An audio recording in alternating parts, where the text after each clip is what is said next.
Shalom, Bapak Ibu, Saudara-saudari yang terkasih, dimanapun berada, damai sejahtera buat kita semua dari Tuhan kita Yesus Kristus.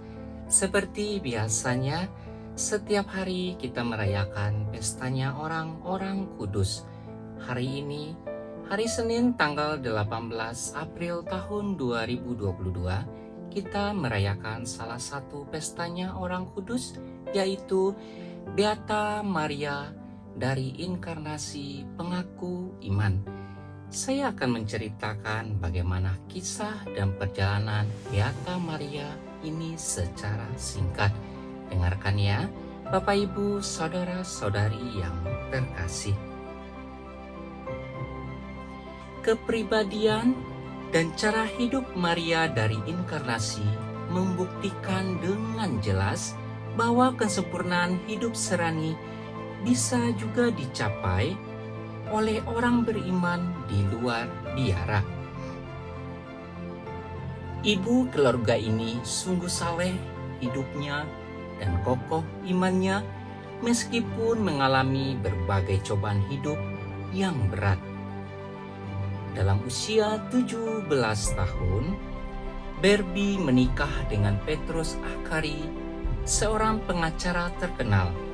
Perkawinan mereka diberkati Tuhan dengan 6 orang anak. Dengan penuh cinta kasih, anak-anak ini diberi pendidikan yang baik, serta diberi kesempatan cukup untuk bermain dan bersenang-senang.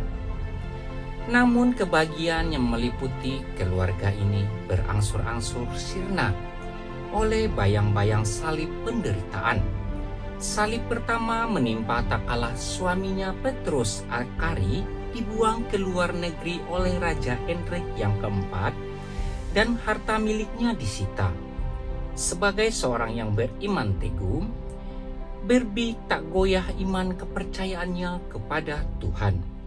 Ia sungguh-sungguh yakin bahwa suaminya tidak bersalah. Oleh karena itu, ia mengajukan perkara suaminya ke pengadilan. Hasil yang diperolehnya memuaskan. Petrus suaminya dibebaskan dan diizinkan kembali ke tanah airnya. Sementara itu, ibu saleh ini gembira sekali melihat bahwa semua anaknya diberkati oleh Allah dengan iman yang kokoh dan dipanggil untuk menjalani hidup bakti kepada Tuhan di dalam biara. Meskipun ia tidak pernah mendesak mereka ke jalan itu. Katanya, saya hanya mengajarkan anak-anakku untuk selalu melaksanakan kehendak Tuhan. Panggilan Tuhan atas mereka itu semata-mata berasal dari Tuhan. Barbie banyak sekali mengalami pencobaan. Pernah ia jatuh dari punggung kuda sehingga tulangnya patah. Ia terpaksa dibedah. Tentulah ia sangat menderita karena teknik pembedahan pada masa itu masih sangat kuno. Tanpa memakai alat pembius, meskipun begitu, Barbie menahannya dengan sabar tanpa mengeluh. Pada tahun 1613, suaminya terkasih meninggal dunia. Tak lama berselang, Barbie memutuskan masuk biara. Ia kemudian masuk biara Karmelit sebagai suster aktif yang mendapat nama baru, yaitu Maria dari Inkarnasi. Ia menerima tugas menjadi ibu dapur untuk rekan-rekannya. Beata Maria dari Inkarnasi adalah seorang istri yang setia, tabah dalam semua kesulitan rumah tangga, penuh cinta kasih. Ia seorang ibu Kristen yang sejati. Pengalaman-pengalaman pahitnya sama sekali tidak mengurangi semangat kerja dan pelayanannya kepada sesama. Meskipun hidup di dunia ramai, namun ia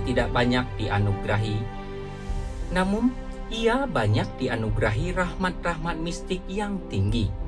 Satu-satunya tujuan hidupnya ialah kemuliaan Allah dan kesejahteraan sesamanya. Katanya, dalam melakukan apa saja, arahkan dan pusatkanlah pandanganmu kepada Allah, serta siap sedialah menolong sesamamu. tanpa mengecualikan siapapun juga. Maria dari inkarnasi meninggal dunia pada tahun 1618. Begitulah Bapak Ibu, saudara-saudari yang terkasih, tentang cerita singkat Beata Maria dari inkarnasi pengaku iman yang kita rayakan pestanya pada hari ini. Semoga kita yang selalu semangat dan rindu untuk mendengarkan pesta perjalanan orang-orang kudus lainnya semakin diberkati, iman kita semakin kuat, dan kita semakin giat untuk mewartakan karya cinta kasih kepada sesama kita umat ciptaan Allah. Bapak Ibu saudara-saudari yang terkasih, hari ini kita akan lanjut lagi dengan bacaan liturgi dan mendengarkan renungan harian Katolik. Sebelum kita berpisah, marilah kita mempersiapkan hati kita untuk menerima berkat rahmat dari Tuhan kita Yesus Kristus.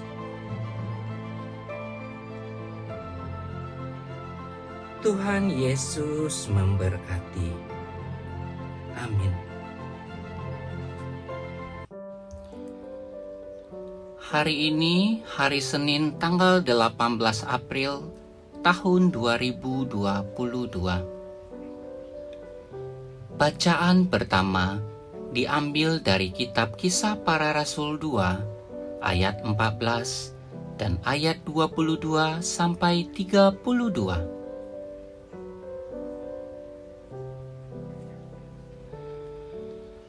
Pada hari Pentakosta, bangkitlah Petrus berdiri bersama ke-11 rasul. Dengan suara nyaring ia berkata kepada orang banyak, "Hai kamu orang Yahudi dan kamu semua yang tinggal di Yerusalem, ketahuilah dan camkanlah perkataanku ini. Yang aku maksudkan ialah Yesus dari Nazaret, seorang yang telah ditentukan Allah dan yang dinyatakan kepadamu dengan kekuatan, mujizat dan tanda-tanda yang dilakukan oleh Allah dengan perantaraan Dia di tengah-tengah kamu, seperti yang kamu tahu.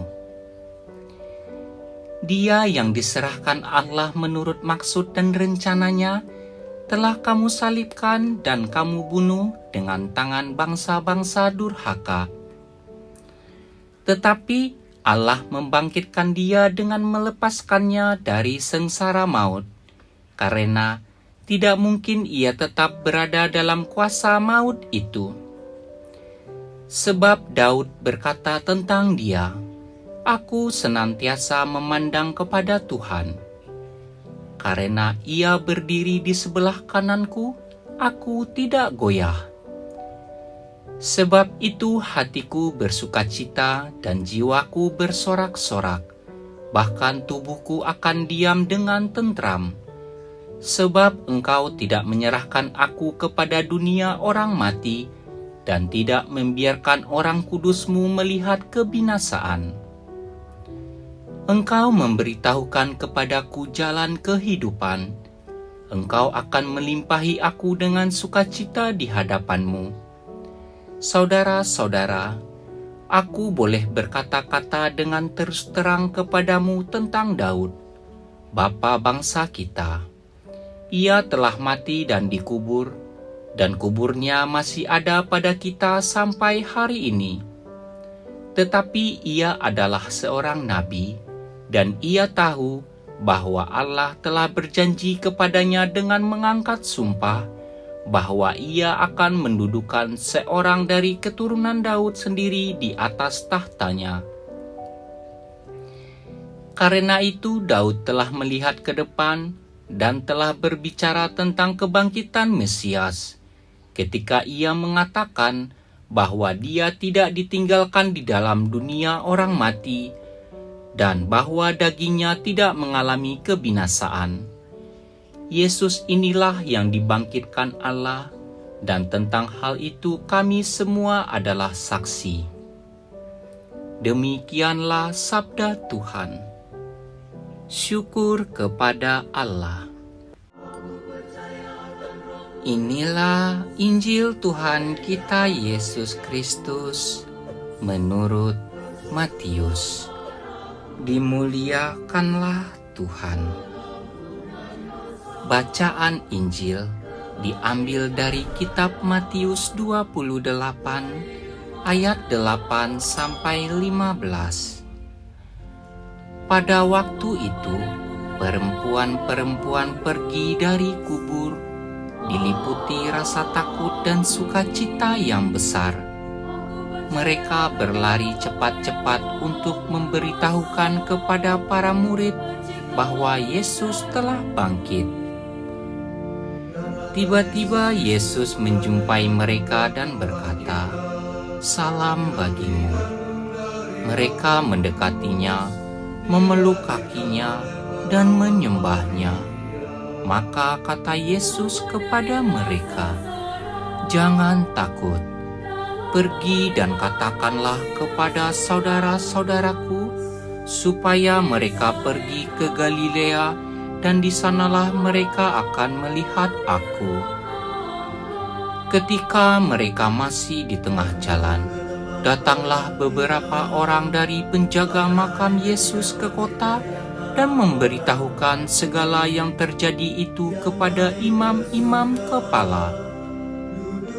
Dan sesudah berunding dengan kaum tua-tua, mereka mengambil keputusan, lalu memberikan sejumlah besar uang kepada serdadu-serdadu itu dan berkata, "Kamu harus mengatakan bahwa murid-murid Yesus datang malam-malam dan mencuri jenazahnya ketika kamu sedang tidur.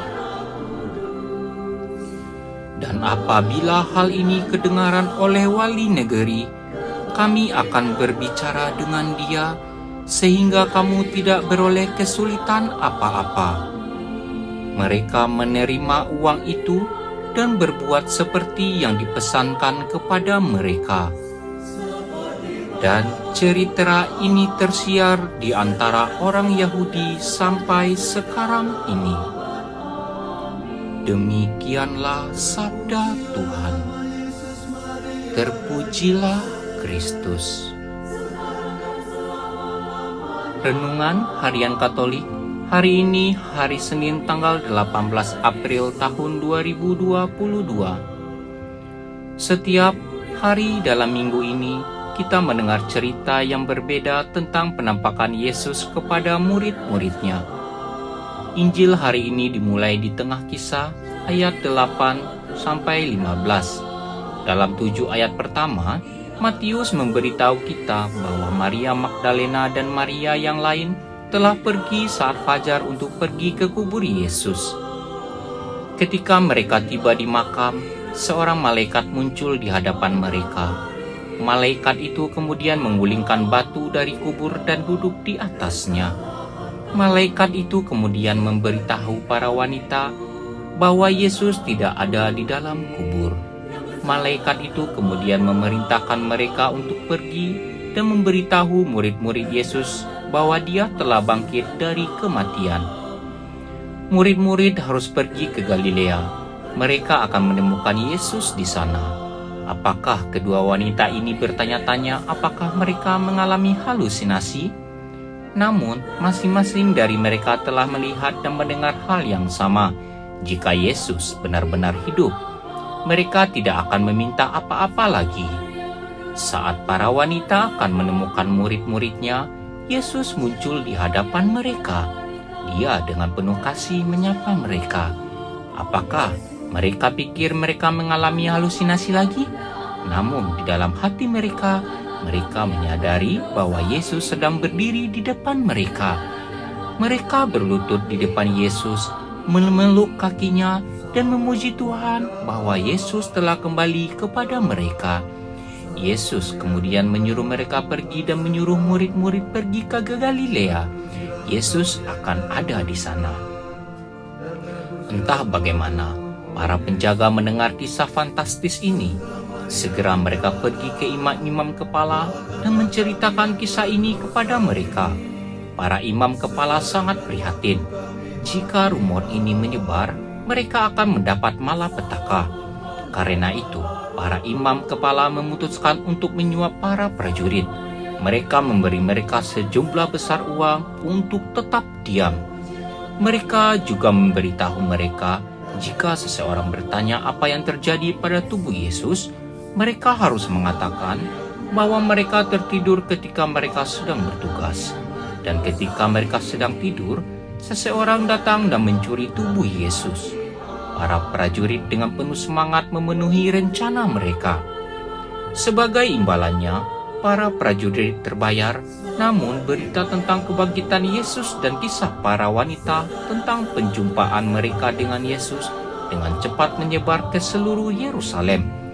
Dan dunia berubah drastis. Bukankah indah jika kita secara pribadi bertemu Yesus selama Paskah ini? Sungguh hadiah yang menakjubkan.